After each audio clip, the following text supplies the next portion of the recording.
Augustin Loada, pour ses 25 ans, pourquoi était-il important pour Afrobaromètre de publier un rapport sur la démocratie en Afrique dans le contexte actuel? Comme vous le constatez, que ce soit en Amérique, en Europe ou en Afrique, il y a beaucoup de contestations vis-à-vis du régime démocratique. Il y a une véritable crise dans l'opinion, en tout cas en ce qui concerne la démocratie. Et donc, c'est un rapport qui permet de s'arrêter et de voir un peu quels sont les griefs et de voir dans quelle mesure aussi, on pourrait échanger sur les perspectives, sur les solutions, les initiatives qui pourraient permettre de répondre à ces griefs-là. Parce que s'il y a une tendance baissière, c'est que les populations sont insatisfaites et comprendre les raisons de ces insatisfactions permettra, à mon avis, de répondre aux préoccupations des populations. Que faut-il retenir concrètement de ce rapport? C'est un rapport qui permet de prendre du recul sur les 30 dernières années, sur comment les populations perçoivent le fonctionnement de la démocratie dans leur pays, leurs insatisfactions et puis aussi leurs exigences, quoi.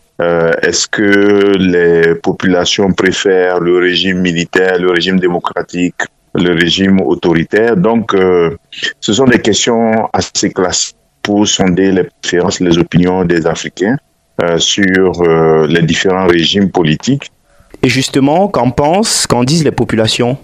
En règle générale, ce qu'on constate, c'est que le régime démocratique est préféré par rapport au régime de parti unique, par rapport au régime dictatorial et même dans une certaine mesure par rapport au régime militaire. Mais ce qu'on a constaté, c'est que la tendance est baissière parce que si vous prenez un certain nombre de pays comme les pays sahéliens, je pense en particulier au Mali, au Burkina Faso et au Niger, vous constatez que la préférence pour le régime démocratique est majoritaire, mais par rapport aux années précédentes, il y a une chute en termes de préférence. Et au contraire, si vous prenez les régimes militaires, où le rejet était très fort il y a quelques années de cela, on voit aujourd'hui qu'il y a une nette tolérance des populations envers le régime militaire.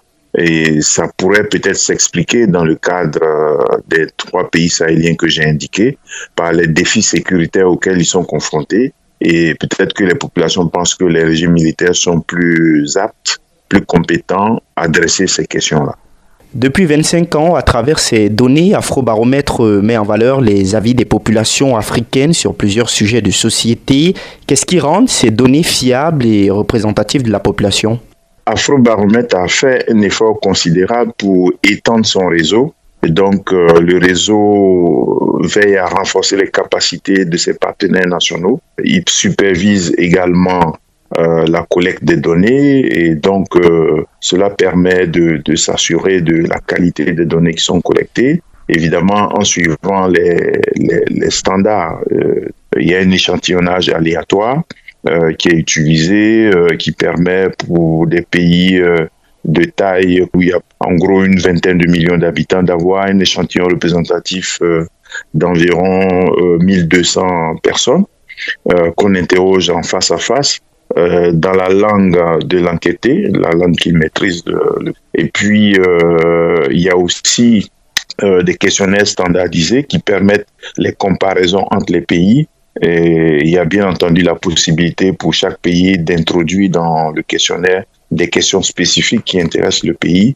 Et cela permet d'avoir aussi des données qui intéressent chaque pays. Dans tous les pays, nous collaborons avec les instituts nationaux qui permettent d'assurer aussi la crédibilité du travail qui est fait. Je dirais qu'il y a une exigence de qualité, une exigence de rigueur méthodologique au niveau de Afrobaromètre qui fait que les données qui sont collectées sont vraiment des données fiables. Et je crois savoir que Afrobaromètre a déjà eu un prix pour la qualité de ces données. Comment est-ce que les données issues de ces études aident les dirigeants dans la prise de décision? Il y a des suggestions, des recommandations qui sont faites aux partenaires nationaux tendant à les encourager à rencontrer les autorités pour présenter les données. J'ai parlé aussi des ateliers de dissémination. Le réseau invite les journalistes pour renforcer leurs capacités en matière d'utilisation des données. Je pense que c'est en rapprochant les données des décideurs que Afrobaromètre peut véritablement influer sur l'élaboration des politiques. C'est un pouvoir d'influence dont dispose Afrobaromètre à travers des données de qualité. Maintenant, tout dépend des décideurs, des autorités qui veulent véritablement prendre en compte les préoccupations des citoyens. C'est ce que Afrobaromètre cherche d'ailleurs, mettre à la disposition des décideurs les opinions des citoyens. Augustin Loada, merci. Je vous remercie.